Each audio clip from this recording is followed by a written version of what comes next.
Hello friends, good morning. My goal channel पर आप सभी का स्वागत है।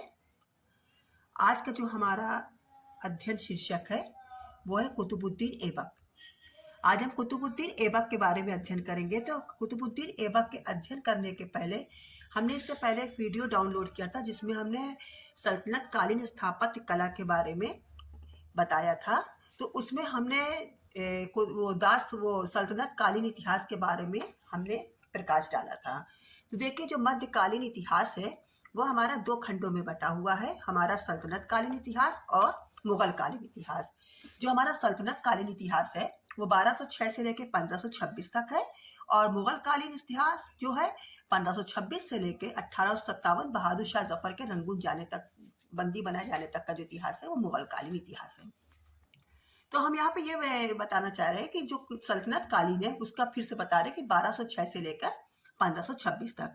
अब इस पीरियड में 5 राजवंशों ने शासन किया है सल्तनत काल में, जिसमें गुलाम वंश, खिलजी वंश और तुगलक वंश, सैयद वंश और लोदी वंश। लोदी वंश अंतिम डायनेस्टी है इस सल्तनत काल की। तो हम पहले ये पता था दास वंश। अब इस जो पहला वंश है दास वंश, इसका नाम दास वंश क्यों पड़ा?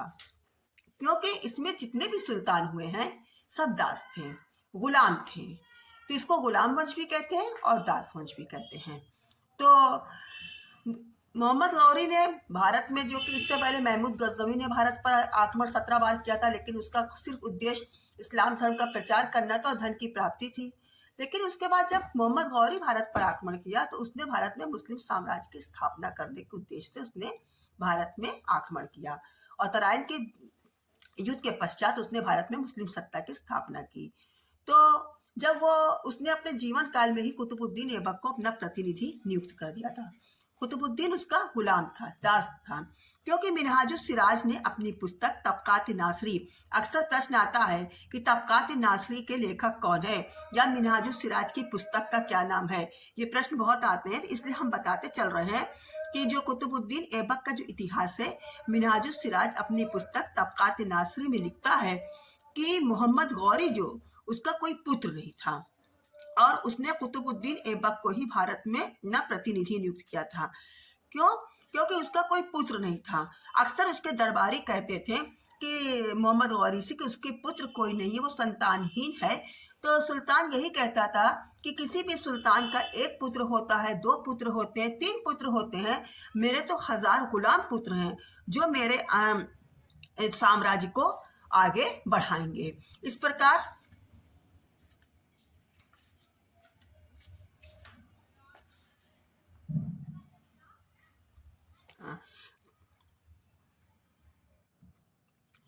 हाँ, तो मोहम्मद गौरी की मृत्यु के पश्चात गौर वंशी सुल्तान गयासुद्दीन ने कुतुबुद्दीन ऐबक को भारत का सुल्तान घोषित किया।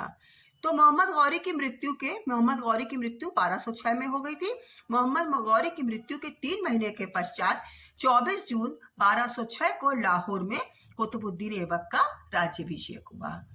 अब कुतुबुद्दीन ऐबक के बारे में पढ़ेंगे, कैसे एक दरिद्रता की अवस्था से उठकर वो एक सुल्तान के पद को सुशोभित किया। तो कुतुबुद्दीन ऐबक के जो कहाँ का रहने वाले था, तुर्किस्तान का रहने वाला था। कुतुबुद्दीन ऐबक के माता पिता तुर्क निवासी थे और उसका जन्म भी तुर्किस्तान में हुआ था। बाल्यकाल में लोग उसे पकड़कर खुरासान ले आते। पहले क्या करते थे? पहले जैसे कि आजकल जानवर बिकते हैं, वस्तुएं बिकती हैं, पहले मनुष्य का भी क्रय विक्रय होता था। तो लोग क्या किए, उसको बचपन में ही उसको पकड़कर उसको ले आए, जैसे बच्चे चोरी करे जाते ना, वैसे पकड़ के ले आए और उसे खुरासान ले आए, जहां निशापुर के काजी फखरुद्दीन अब्दुल अजीज कूफी ने उसे खरीद लिया। निशापुर के एक निवासी थे, उनका नाम क्या था? फखरुद्दीन अब्दुल अजीज कूफी ने खरीद दिया, और उसको जो है अपने पुत्र की तरह कूफी काजी मानते थे। उसको घुड़सवारी, तीरंदाजी वगैरह की शिक्षा दी, और काजी कुतुबुद्दीन ऐबक को अपने पुत्र की तरह मानता था।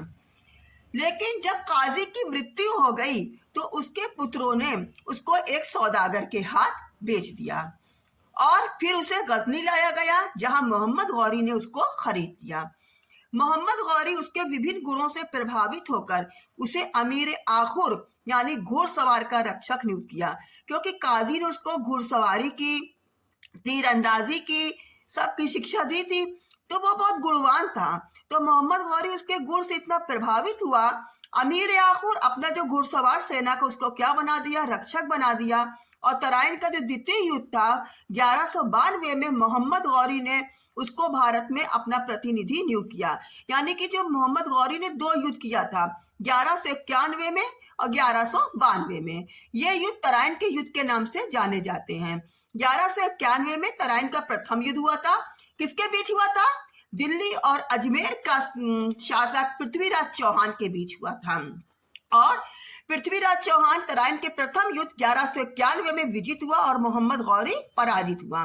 लेकिन मोहम्मद गौरी ने अगले ही वर्ष 1192 फिर से भारत पर आक्रमण किया और तराइन का द्वितीय युद्ध हुआ और इस युद्ध में मोहम्मद गौरी विजित हुआ और पृथ्वीराज चौहान पराजित हुआ और उसे बंदी बना लिया गया। मोहम्मद गौरी ने इस तराइन के द्वितीय युद्ध के पश्चात उसको जो है कुतुबुद्दीन ऐबक को अपना भारत का प्रतिनिधि, अपने विजित प्रदेशों का प्रतिनिधि नियुक्त किया। जब मोहम्मद गौरी स्वदेश में था तो कुतुबुद्दीन ने 1192 में अजमेर, 1195 में अलीगढ़, रणथंबोर, 1197-98 में बदायूं और चंदावर और कन्नौज, क्योंकि आपको ये बता दें कन्नौज को भी उसने नहीं छोड़ा, क्योंकि जो मोहम्मद गौरी का जो द्वितीय युद्ध था तराइन का, जिसमें मोहम्मद गौरी विजित हुआ था और पृथ्वीराज चौहान हारा था, किसकी गद्दारी से हारा था? कन्नौज के शासक जयचंद की, क्योंकि पृथ्वीराज चौहान ने जयचंद की पुत्री से गांधर्व विवाह किया था, जिससे कन्नौज का शासक जयचंद बहुत अपमानित हुआ था और उसने पृथ्वीराज चौहान से बदला लेने के लिए मोहम्मद गौरी को निमंत्रण दिया और इस प्रकार मोहम्मद गौरी की सहायता करके उसने पृथ्वीराज चौहान को पराजित किया तराइन के सेकेंड वार में। और इस प्रकार क्या हुआ, मोहम्मद गौरी विजित हुआ और जयचंद्र के विश्वासघात को उसको अपना फल मिला और 1194 में कुतुबुद्दीन ऐबक ने कन्नौज पर आक्रमण करके जयचंद को पराजित किया और इस प्रकार कन्नौज पर भी अपना अधिकार कर लिया। इसने बदायूं, चंदावर, रणथंबोर और यहाँ तक कि राजा परिमाल को भी, जो इतने परिमाल को भी पराजित करके उसने मुस्लिम सत्ता की स्थापना की। हाँ, तो उसने जो कि महोबा के राजा परिमाल को पराजित किया। इस प्रकार कालिंजर, महोबा, खजुराहो पर भी कुतुबुद्दीन ऐबक ने अपना अधिकार कर लिया। 1206 में जब मोहम्मद गौरी की मृत्यु हो गई तो वो भारत का सुल्तान घोषित हुआ। 1210 में बहुत ही इंपॉर्टेंट ये पॉइंट है, इसको आप लोग बहुत ध्यान दीजिएगा, क्योंकि मेरा भी जब इंटरव्यू हुआ था तो हमसे भी यही सवाल पूछा गया था प्रश्न। तो हम बता रहे हैं कि 1210 में लाहौर के चौगान खेलते समय घोड़े से गिर जाने के कारण ऐबक को घातक चोट लगी, जिससे उसका निधन हो गया। 1206 में जब सुल्तान बना और 4 वर्ष के बाद ये क्या था, लाहौर में चौगान खेला। चौगान जानते हैं, जिसे पोलो कहते हैं, उसको इंग्लिश में पोलो बोलते हैं, हिंदी में चौगान बोलते हैं। तो चौगान खेलते समय घोड़े से गिर जाने के कारण इसके सर में घातक चोट लगी और उसका निधन हो गया और वही लाहौर में ही एक साधारण मकबरा बनवाकर इसको दफना दिया गया। कुतुबुद्दीन ऐबक को चंद्रमा का देवता भी कहते हैं, इसकी उपाधि है। कुतुबुद्दीन ऐबक को कुरान खान भी कहते हैं, क्योंकि इसने कुरान का बाकायदा हिफ्ज अध्ययन किया था काजी के पास रहकर, तो इसलिए इसको कुरान खान के नाम से भी जाना जाता है। कुतुबुद्दीन ऐबक को लाख बख्श भी कहते हैं, क्योंकि एक दरिद्रता, एक गुलाम की, एक गरीबी की से जीवन शुरू करने के बाद एक सुल्तान के पद को सुशोभित किया था। तो वो बड़ा दयावान शासक था, वो बहुत ज्यादा दान देता था, बहुत ज्यादा दान दक्षिणा दिया करता था, इसलिए कुतुबुद्दीन ऐबक को लाख बख्श भी कहते हैं। और उसे हाथी का भी, वो बहुत हाथियों का दान देता था, इसलिए उसको पील बख्श भी कहा जाता है। अब हम जो है कुतुबुद्दीन के प्रारंभिक जीवन के अध्ययन करने के बाद कुतुबुद्दीन के इतिहास में क्या महत्व है, क्योंकि उसका जो शासन काल है 1206 से लेके 1210 तक है, सिर्फ 4 वर्ष। इस 4 वर्ष में उसने कौन कौन से कार्य किए, जिससे कि इतिहास में उसका क्या स्थान है, उसका क्या मूल्यांकन है, तो हम उसका चरित्र चित्रण का अध्ययन करेंगे।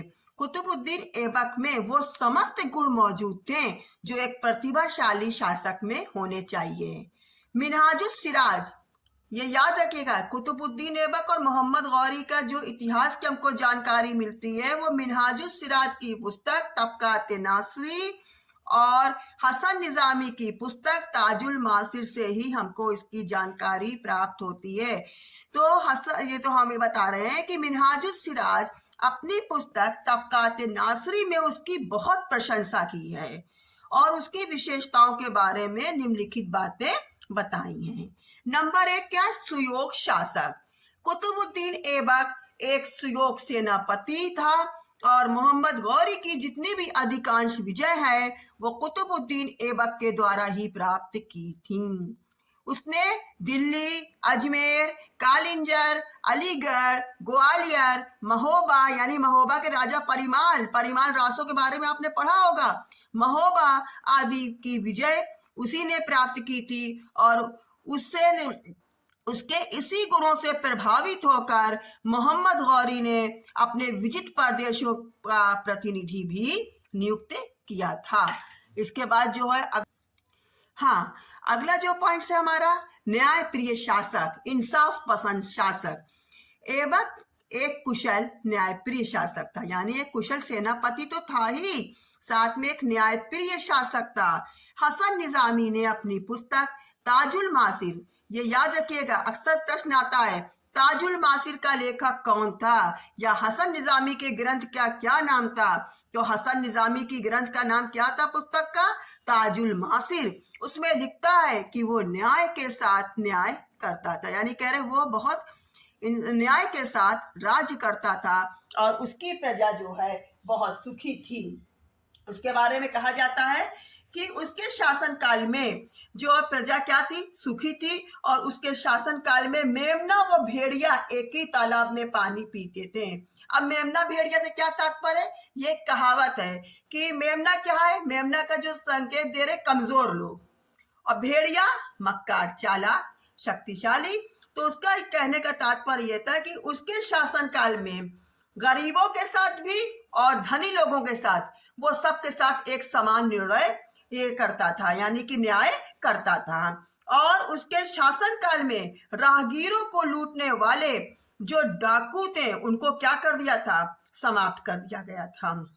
और इस प्रकार जो है वो अगला जो पॉइंट है वो है कुशल राजनीतिक।